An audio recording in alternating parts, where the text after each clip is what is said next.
Kita tentunya mengenal yang namanya jihad, namun kita harus tahu jihad itu seperti apa. Jangan bicara jihad kalau emosi itu setan, bukan jihad namanya.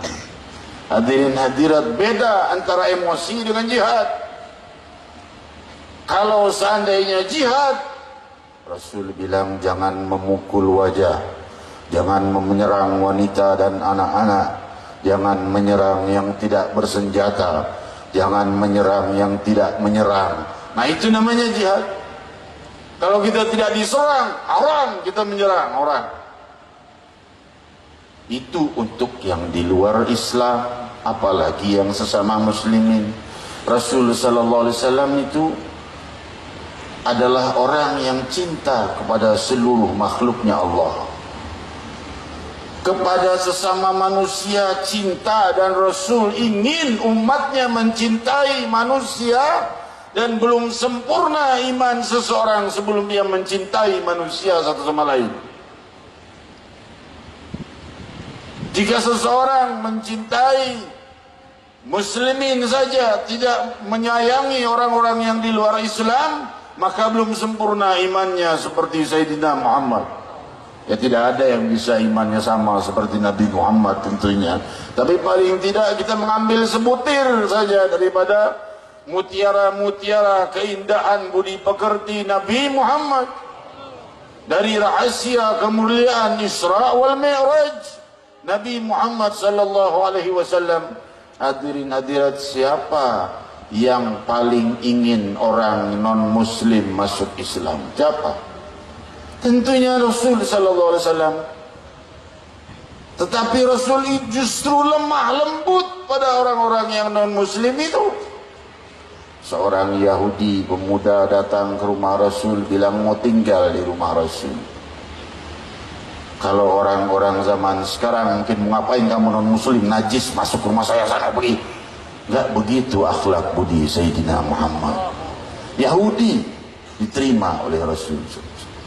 Tinggal di rumah Nabi, makan sepiring dengan tangan Muhammad Rasulullah, jari-jarinya bersentuhan dengan jari-jari Nabi, minum segelas dengan sang Nabi, tinggal sehari, 2 hari, 3 hari, berhari-hari tidak diusir oleh Nabi dan terus disambut sebagai tamu, sampai pemuda itu pulang.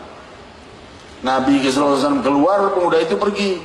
Nabi pulang, pemuda sudah tidak ada. Kemana itu orang Yahudi? Nabi tidak berkata, kamu masuk ke rumahnya aku, kamu harus masuk Islam, aku ini Nabi pembawa Islam. Tidak berkata demikian. La ikraha fiddin, tidak ada paksaan dalam agama. Maka hadirin hadirat, Rasul malah apa yang diperbuat, bukan bersyukur, syukur dah Yahudi udah keluar dari rumah gue, repot ngurusin Yahudi. Enggak, dikejar ke rumahnya. Barangkali ada salah di rumahnya, atau kurang jamuan, atau apa, datang ke rumahnya. Didatangi ternyata sakit dan sakaratul maut. Rasul baru berkata, la ilaha illallah, ucapkan. Anaknya melirik bapaknya, diizinkan apa tidak nih mengucapkan la ilaha illallah? Bapaknya Yahudi juga. Bapaknya tidak tega melihat budi pekerti Nabi yang begitu indah. Bapaknya berkata, ati Abul Qasim, taati Abul Qasim, taati.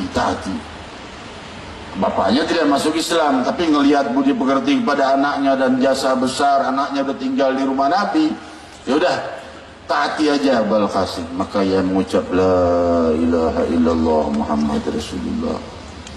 Inilah akhlak Sayyidina Muhammad.